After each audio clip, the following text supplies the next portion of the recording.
Ito po Kia Rio 2015 po ang model. Ito po nag-overheat po to at diniagnose po natin. Ito po kasi may check engine siya at ginawa na po rin natin ang pinalitaw po niya ay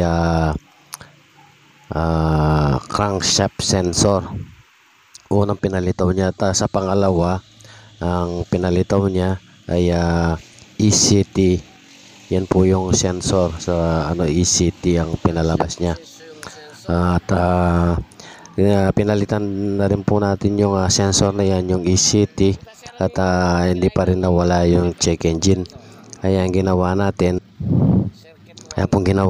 reset natin para maalis tong check engine niya. At ang naging po nito, nag-overheat siya dahil po sa hindi gumana yung kanyang ECT at hindi nagbigay na signal dito sa radiator fan, kaya hindi gumana itong radiator fan niya, kaya nag-overheat. Nawala na po yung check engine. Ayun po, okay na, clear ko na kasi po.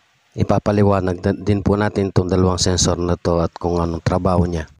Ang sintomas po ng crankshaft sensor, yun po, yung parang wala siyang gas, para hindi gumagana yung fuel pump niya. At ang sensor na ito ay na matatagpuan sa crankshaft pulley or sa likod ng crankshaft. Ayan po yung sensor na crankshaft sensor. Ayan po siya kung anong itsura niya. Ayan po yung sensor na nagbibigay ng signal, magbibigay ng power kung kailan siya magbibigay na supply, at mag-starting po yan pag yun sira. Kaso po yung ginawa nating Kia Rio, okay naman po siya at maandar naman, kaya apektado lang po yung sensor na yan. Today's video, ipapaliwanag po natin ang tungkol sa ECTS engine coolant temperature sensor. Ito po ay makita sa cylinder head o sa elbow na may thermostat.